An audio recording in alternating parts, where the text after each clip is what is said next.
Everyone, আসসালামু আলাইকুম। আশা করছি দেশের যে প্রান্ত থেকে যে যেখান থেকেই আমার ভিডিওটি দেখছো সবাই খুব ভালো আছো, সুস্থ আছো। আলহামদুলিল্লাহ, আমিও তোমাদের দয়ায় অনেক ভালো আছি।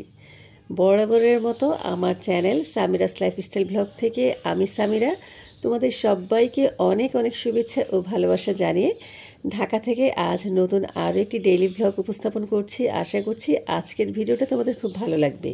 টাইটেল আর থাম্বনেল দেখেই নিশ্চয়ই বুঝতে পেরেছো আজকে কি নিয়ে ভিডিওটা আমি করতে যাচ্ছি। হ্যাঁ, তোমরা ঠিকই ধরেছো, আমার ভাগ্নের আজ পাকা দেখা হবে, তাই একটু আর কি কাজকর্মে তোড়জোড় চলছে।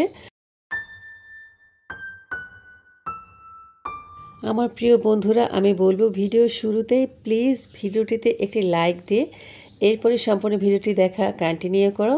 আর আজকে আমার চ্যানেল যারা নতুন ভিজিট করছো, তোমাদের কাছে যদি দেখতে দেখতে ভিডিওটির কোনো একটি অংশ ভালো লেগে যায়, সেই অংশটির জন্য হলেও চ্যানেলটিকে সাবস্ক্রাইব করে আমার পাশেই থেকে যেও। সাথে থাকা ছোট্ট বেল বাটনটি অল অন করে দিও, এতে করে আমি যখন কোনো নতুন ভিডিও আপলোড করব সবার আগে নোটিফিকেশন তোমার কাছে পৌঁছে যাবে, চাইলে যখন খুশি তখন দেখে নিতে পারবে। আর যারা আমার চ্যানেলটিকে সাবস্ক্রাইব করে আমার সাথেই রয়ে গেছো, তোমাদের জানাই মনের অন্তঃস্থল থেকে অনেক অনেক দোয়া, অনেক অনেক ভালোবাসা। আজকে দুই আইটেমের মুরগি আনিয়েছি, একটা হচ্ছে লাল মোরগ আর একটা হচ্ছে পাকিস্তানি মুরগি। আসলে পাকিস্তানি মুরগিটাই সবসময় খাওয়া হয়, কারণ দেশি মুরগি আনলে সেই মুরগির স্বাদটা ওরকম পাওয়া যায় না এখন আর। আগে একটা মুরগি কষাতে গেলে দেখা যায় 2-3 বাড়ি পর্যন্ত ঘ্রাণটা চলে যেত, এখন আসলে সেই টেস্টটা কোথায় যেন উড়ে গেছে। আসলে সব মুরগিকেই ব্রয়লারের খাওয়ানো হয়, এই কারণেই মুরগির স্বাদ সে পাওয়া যায় না। তবে মাঝে মাঝে আমি লাল মোরগ আনাই। এই যে লাল মোরগটা কিন্তু মাথার ঝুঁটি দেখে বোঝা যাচ্ছে এটা কত বড় সাইজের মোরগ ছিল। তো দুইটা মোরগ আনিয়েছি, আজকে একটা রান্না করব আর একটা রেখে দিব। মূলত এই লাল মোরগের কিন্তু আমার চামড়াটা খেতেই বেশি ভালো লাগে, মাংস অত একটা মজা লাগে না, তবে পা, পাখনা, তারপর হচ্ছে চামড়া, এটার জন্য কিন্তু লাল মোরগটা আনা হয়। তো খুব ভালো মতন এখন ছেঁকে নিব। আর যেহেতু ব্রয়লার থেকে ছিলে এনেছি, একটা পশমও কিন্তু নেই, খুব সুন্দর মতন ছেলা হয়ে গেছে। আর যেহেতু পুড়ে নিয়েছি, তো যতটুকু লোম ছিল ততটুকু খুব সুন্দর মতন ক্লিন হয়ে গেছে। তবে কাটার সময় আমি খুব দেখে শুনে বুঝে খুঁটে খুঁটে দেখে কেটে নিই, যেন ধোয়ার সময় অত একটা কষ্ট করতে না হয়। তো একটুখানি রেগুলার সাইজ করে কেটে নিব। আর যেহেতু নিজেরা খাবো, আমার কাছে এমনিতেও আছে না অনেকে একদম ছোট ছোট গুটি গুটি করে মাংসটা কাটে, ওইভাবে আমার কাটতে ভালো লাগে না, একটু বড় বড় পিস করেই কাটি। তো সম্পূর্ণ মাংসটা কিন্তু আমার কাটা হয়ে গেছে, খুব ভালো মতন ধুয়ে নিয়েছি। আর এখানে আমি পেঁয়াজ নিয়েছি একটু বেশি করে, সাথে নিয়েছি একটা টমেটো। মুরগির মাংসের মধ্যে আমার মনে হয় টমেটো দিলে খেতে ভালোই লাগে, আমি চেষ্টা করি আমার ঘরে যদি টমেটো থাকে, এবার মুরগির মাংস রান্না করি বা গরুর মাংস রান্না করি, 1-2টা টমেটো দিয়ে দেওয়ার জন্য। আর আজকে রান্না করব চুই ঝাল দিয়ে। আমার ঘরে চুই ঝাল আনা আছে, আমি ফ্রোজেন করে রেখেছি। চিন্তা করেছি কয়েক টুকরা চুই ঝাল দিয়ে দিব, সাথে কিছু আস্ত রসুনও দিব। আমি কয়েকদিন আগে গরুর মাংস দিয়ে চুই ঝাল রান্না করেছিলাম, এত মজা লেগেছে, বিশেষ করে রসুনটা খেতে বেশি ভালো লেগেছে, মানে এত মজা হয় গরুর মাংসের সাথে রসুনের একটা কম্বিনেশন। তো চিন্তা করেছি আজকে গরুর মাংস দিব। এমনিও জানি আমরা যে শরীরের জন্য রসুন খাওয়া কিন্তু খুবই ভালো, তাই চেষ্টা করি প্রতিটি খাবারে যেন রসুনের একটা ছোঁয়া থাকে। রান্না করতে করতে কিছু আপুদের কমেন্টস পড়িনি। আসলে যারা আমার ভিডিও দেখে, আমি জানি সবাই খুব যত্ন করে ভালোবেসে আমার ভিডিওটি দেখে এবং খুব সুন্দর সুন্দর কমেন্টস করে। তবে সবার কমেন্টের উত্তর তো সবসময় দেওয়া সম্ভব না, তাই চিন্তা করেছি আর কি যে চেষ্টা করব ভিডিওতে 2 থেকে 3 জন আপুর কমেন্টস পড়ার জন্য। প্রথমেই যে আপুর কমেন্টসটি পড়ব, উনি আমার খুবই একজন পছন্দের ব্লগার বলা যায়, কারণ এমন কোনো ভিডিও নেই, দেখা যায় আমি কিন্তু সবসময় সবার ভিডিওতে সময় মতো যেতে পারি না, লেট হয়ে যায়, কিন্তু আমি ভিডিও ছাড়ার সাথে সাথে সেই আপুটা আসবে আমার পরিবারে এবং A to Z আমার ভিডিওটা দেখবে। মনে হয় একটা ইঞ্চি পরিমাণ জায়গা বাকি থাকে না যে সে আমার ভিডিওটা মিস করে, আর খুব সুন্দর মতন একটা কমেন্টস করে যায়। তো সেই আপুটা হচ্ছে শিমু লাইফস্টাইল ব্লগ থেকে শিমু আপু। তো উনি লিখেছে, আসলে কয়েকদিন ধরে আমি ভিডিও দিতে পারছিলাম না, সে বুঝতে পেরেছে নিশ্চয়ই আমার কোনো সমস্যা হয়েছে। তো আপু তো আমি যা যা ভিডিওতে দেখিয়েছি আর কি সব কিছুই তুলে ধরেছে, সেগুলো আর বললাম না। তবে একটা কথা আমার খুব ভালো লেগেছে, উনি বলেছে যে এত ঘোরাঘুরি করলে এখন যে গরম পড়েছে শরীর তো অসুস্থ হবে, আমিও বুঝতে পেরেছি। সে আসলে বুঝতে পেরেছিল যে আমি ভিডিও দিতে পারছি না, হয়তো বা আমি অসুস্থ। আপু তোমাকে অসংখ্য ধন্যবাদ যে তুমি আমার অবস্থাটা বুঝতে পেরেছো এবং আমার সাথে আছো। শিমু আপু কিন্তু খুবই সাপোর্টিভ, চাইলে তোমরা শিমু আপুর চ্যানেল থেকে ঘুরে আসতে পারো। দেখো কথায় কথায় আমি কিন্তু মুরগির মাংসের জন্য প্রথমে মশলাটাকে খুব ভালো মতন কষিয়ে নিয়েছি। আর যেহেতু লাল মোরগ একটুখানি আমি ঝাল ঝাল করে খেতেই পছন্দ করি, তাই মরিচের পরিমাণটা একটু বেশিই দিয়েছি। এই আর কি তরকারির মধ্যে তেলের পরিমাণ কিন্তু অত লাগে না, এমনিতেই তেল উঠে যায়। তবে তেল দিয়েছি, তারপর পেঁয়াজের পরিমাণ একটু বেশি দিয়েছি, মশলাও বেশি দিয়েছি এবং খুব ভালো মতন কষিয়েছি। এই কষানোটা যত ভালো হয় মাংসটা খেতে কিন্তু ততই মজা লাগে। দেখো কালারটা কত সুন্দর আসছে। চাইলে কিন্তু গরম গরম ভাত দিয়ে এখনই খাওয়া যাবে। প্রায় 40 মিনিট ধরে একদম কম আঁচে আমি কষিয়েছি, 3 থেকে 4 বার ঢাকা দিয়ে দিয়ে। এরপর এখন পরিমাণ মতো পানি দিয়ে দিব। বেশি একটা পানি লাগবে না, কারণ মাংস কিন্তু অলরেডি 80% সিদ্ধ হয়ে গেছে, তো পরিমাণ মতো পানি দিব। আর সাথে এখন আমি চুই ঝালও দিয়ে দিব, সাথে আস্ত দেশি রসুন দিব। আগে বলেছিলাম রসুন দিয়ে কিন্তু এখন মাংস খেতে আমার কাছে দারুণ লাগে। তো এখন আরও একটা আপুর কমেন্ট পড়ে নিচ্ছি, তরকারিটা এখান দিয়ে হতে থাকুক। রূপালী লাইফস্টাইল ব্লগ থেকে রূপালী আপু, সেও কিন্তু খুবই সাপোর্টিভ, দেখা যায় প্রত্যেকটা ভিডিও দেখে এবং সুন্দর একটা কমেন্টস করে। তো আপু লিখেছিল যে তুমি কেন ভিডিও দিচ্ছ না, তোমার শরীর ঠিক আছে তো? আসলে আমার শরীরটা ভালো ছিল না, অনেকেই খোঁজখবর নিয়েছে। আপু তোমাকে অনেক ধন্যবাদ, আলহামদুলিল্লাহ এখন ভালো আছি।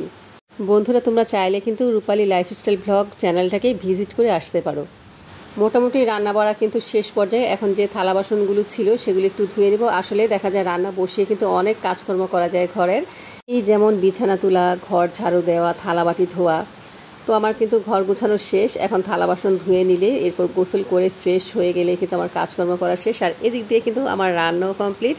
তরকারির কালারটা যা হয়েছে না, তো এখান দিয়ে আমার বর খেতে চলে আসছে, মেয়েদেরও খাইয়ে দিয়েছে, এখন আমিও খাবো।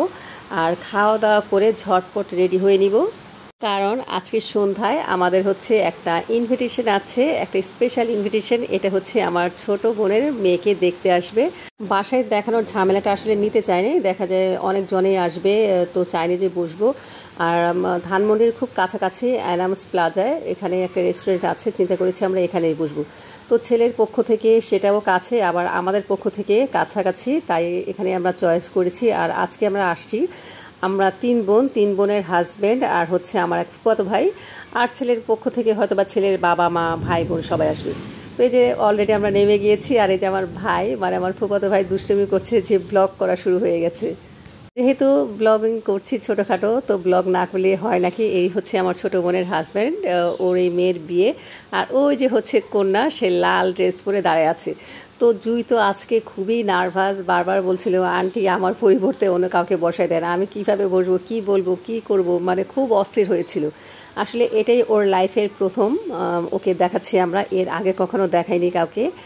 আর হয়তোবা এটা হয়েও যেতে পারে, কারণ ছেলেদের সাথে অনেকটাই কথাবার্তা আমরা ফোনে আগিয়েছি। জন্ম, মৃত্যু, বিয়ে, আসলে এগুলো আল্লাহর হাতে। এই 3টা জিনিস আল্লাহ তার নিজের হাতে রেখে দিয়েছে। যদি সব কিছু ঠিকঠাক থাকে তো বিয়েটা আলহামদুলিল্লাহ দেখা যায় খুব তাড়াতাড়ি হয়ে যেতে পারে। আর এদিক দিয়ে আমার 2 বোন দেখো এক্সেলেটরে উঠতে কী যে ভয় পাচ্ছে। আজকালকার যুগে এমন আছে আছে আছে আমার 2 বোনকে নিলে বা আমার মাকে নিলে দেখা যাবে তারা উঠতেই চায় না, খুব টেনে টুনে তাদের উঠিয়েছি। একটু নার্ভাস হয়ে উঠেছে। আপা বারবার বলছিল আমি সিঁড়ি দিয়ে উঠবো, আর নয়তো অন্য লিফট দিয়ে উঠবো, এখান দিয়ে উঠবো না। আর আপাকে বলছে তুই এখান দিয়ে উঠবি, আর তোর ভিডিও আমি সবাইকে দেখাবো যে তুই লিফট উঠতে গেলে কী করস। যাই হোক দুষ্টামি করতে করতে উঠে গেলাম। এরপরে এখন আমরা রেস্টুরেন্টে বসবো, তবে যে দেখি ছেলেপক্ষ এখনও আসে নাই, এক হিসেবে ভালোই হয়েছে। তো আমরা যে রিল্যাক্সে বসলাম, কিছু গল্প করলাম। এরপরে আমরা মেনু কার্ড দেখলাম যে কি কি অর্ডার করব, তবে মেনু কার্ডটা রেখে দিলাম যে বরপক্ষকেই আমরা দেখাবো, তাদের পছন্দ অনুযায়ী বা তাদের চয়েস অনুযায়ী আমরা অর্ডার করব। তো এখন আমি আরও একটা আপুর কমেন্টস পড়ে নিচ্ছি। এই আপুটাও আমাকে ভীষণ সাপোর্ট করে, আমিও কিন্তু তাদের সবার ভিডিওই দেখি। তো আপুটার চ্যানেলের নাম হচ্ছে শাম্মী আপি, তোমরা চাইলে এই চ্যানেলটাকে ভিজিট করে আসতে পারো। তো শাম্মী আপু লিখেছে আমাকে যে আপু তুমি অসুস্থ, তোমার কথা শুনেই বোঝা যাচ্ছে, তোমার প্রতি দোয়া রইল। এছাড়াও ভিডিও রিলেটেড কথাবার্তা তো আছেই, যে তার সব কিছুই ভালো লাগছে। তোমাকে অসংখ্য ধন্যবাদ আপু আমার সাথে থাকার জন্য, আর সব সময় আমাকে এত সুন্দর সুন্দর কমেন্টস করার জন্য। তো তোমরা কিন্তু এভাবেই আমাকে সুন্দর সুন্দর কমেন্টস করে যেও। আমি চেষ্টা করব প্রতিটা ভিডিওতেই তোমাদের আর কি যার কমেন্টসটা আমার কাছে ভালো লাগবে তাদের কমেন্টসগুলো তুলে ধরার জন্য। তো এদিক দিয়ে কিন্তু ছেলে পক্ষ চলে আসছে। আর যে কিউট বিবিটাকে আমার কোলে দেখছো, এটা হচ্ছে ছেলের বোনের মেয়ে, মানে ছেলের ভাগ্নি। তো ওরাও চলে আসছে। ওরা আসছে হচ্ছে ছেলের মা বাবা বোন বোনের হাজব্যান্ড বোনের 2 মেয়ে সবাই আসছে। আমরা সবাই গল্প করছি আর জুই তো খুবই নার্ভাস, শুধু বারবার মানে ঢোক গিলছে এই এক অবস্থা। আর এই হচ্ছে আমরা 3 বোন একসাথে বসেছি। তারপর হচ্ছে ওই যে আমাদের 3 জামাই একসাথে আছে, আমার ফুফাতো ভাই আর ছেলের পক্ষরা বসে এক সাইডে জুইকে নিয়ে। এই প্রথমবার আমরা ছেলে পক্ষকে দেখলাম, ছেলেরাও আমাদেরকে দেখলো। আর আমাদের মাঝে টুকটাক কথাবার্তা চলছে আর এর মাঝে কিন্তু খাবারও অর্ডার দেওয়া হয়েছে। আমরা প্রথমেই অর্ডার করেছি থাই স্যুপ, এরপরে হচ্ছে অন্থন। তো খাওয়া দাওয়ার পরে আমরা হচ্ছে মেন ডিশ অর্ডার করব। তো জুইকে নিয়ে ওর আর কি ছেলের মা বাবা ভাই বোন সবাই অন্য একটা টেবিলে চলে গেছে, কথাবার্তা বলছে। আর এদিক দিয়ে আমরাও আলাপ আলোচনা করছি। তবে যেহেতু মার্কেটের মধ্যে ছিল, অনেকক্ষণ ধরে বসেছিলাম, অত একটা ভালো লাগছিল না। তো আমি যে মাঝখান থেকে একটুখানি ঘুরে আসছি। তারপর হচ্ছে আমার ফুফাতো ভাই যে একটু টুকিটাকি শপিং করে নিয়ে আসছে আমার ভাইয়ের মেয়ের জন্য, মানে ভাস্তের জন্য ব্যাগ কিনেছে। আর আমি দেখছিলাম কোনো ড্রেস পছন্দ হয় কিনা। আসলে সেখানে কোনো ভালো ড্রেস ছিল না, ভালো লাগেনি। তো আমরা এই যে টুকটুক করে খাচ্ছি আর গল্প করছি। আর এই যে কালো টি শার্ট পরা এই হচ্ছে ছেলের বাবা, মাশাআল্লাহ খুব ইয়াং। তো এদিক দিয়ে সবাই আমরা মিলে গল্প করছি আর ওদিক দিয়ে মেয়ে আর মেয়ের মাকে নিয়ে তারা সবাই গল্প করছে, খাওয়া দাওয়া করছে।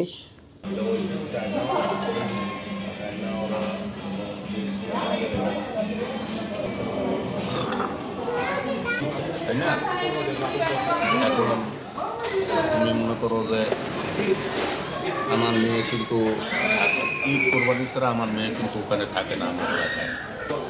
তুমি একটা ছোট্ট একটা চৌবস্তায় যাই, ওখানের পরিবেশ এই 1 মাসের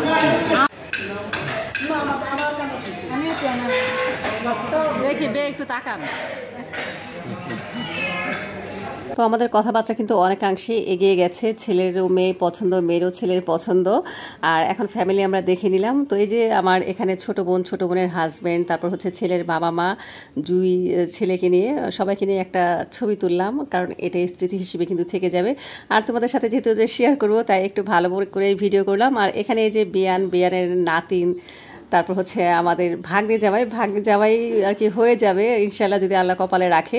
এই হচ্ছে আন্টির হাজব্যান্ড। তো সবাই কিন্তু এখন আমরা খাওয়া দাওয়া করে উঠবো। আর তার আগে কিন্তু কথাবার্তা সবাই সেরেছে। তো বিয়েও কিন্তু প্রায় আমরা বিয়ের ডেট দিয়ে ফেলেছি।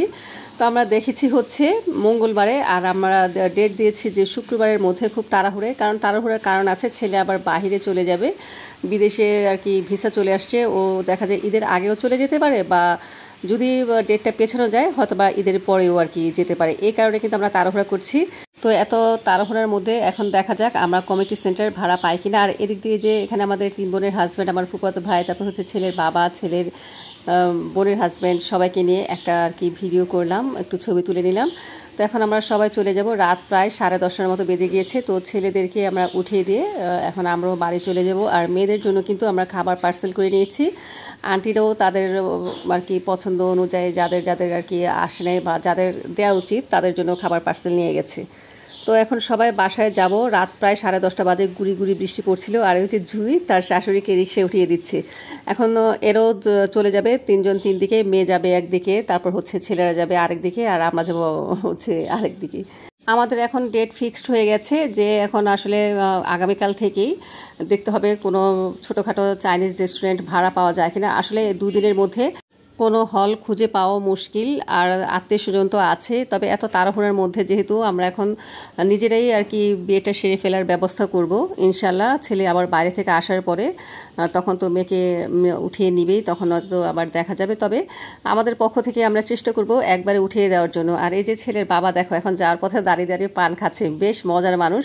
তবে ছেলের বাড়ির সবাইকে আমাদের খুব ভালো লেগেছে, খুব মিশুক, বিশেষ করে ছেলের বোন, তারপর হচ্ছে বাবা, হাজব্যান্ড, ছেলের মা খুবই অমায়িক, ছেলেও খুব ভালো। তো এখন এই যে আমরা সবাই বাসায় চলে যাচ্ছি। আপা আর দুলাভাই উঠেছে এক রিক্সায়, আমি, আমার ফুফাতো ভাই, আমার হাজব্যান্ড এই যে আরেক রিক্সায় বাসায় চলে আসলাম। আর 2 মেয়ে অপেক্ষা করছে কখন আমরা বাসায় আসবো, কখন ওদের জন্য খাবার নিয়ে আসবো। যেহেতু চাইনিজ রেস্টুরেন্টে গিয়েছি বাচ্চা কাচ্চা ছাড়া, এদিক দিয়ে আমার ভাগ্নেও আপাকে ফোন দিচ্ছে যে আসার সময় খাবার নিয়ে আসবা। এরপর আমার মেয়েরাও ফোন দিচ্ছে যে আসার সময় খাবার নিয়ে আসবে। আসলে বাচ্চারা একটু এক্সাইটেড হয়েই থাকে বাবা মা যদি বাইরে বের হয়। তো বাসায় মেয়েরাও অপেক্ষা করছে আমাদের জন্য। বাসায় আসতে আসতে রাত 11টায় বেজে গেছে।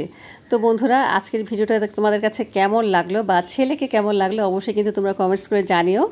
ভালো লাগলে ভিডিওটিতে লাইক দিয়ে দিও, চ্যানেলটিকে সাবস্ক্রাইব করে দিও। আর ইনশাল্লাহ আগামীকাল বিয়ের কেনাকাটা করবো, হয়তোবা সেই ব্লগেই তোমাদের কাছে আসবে। তো আজকের মতো এই পর্যন্ত, সবাই ভালো থেকো। আল্লাহ হাফিজ, আসসালামু আলাইকুম।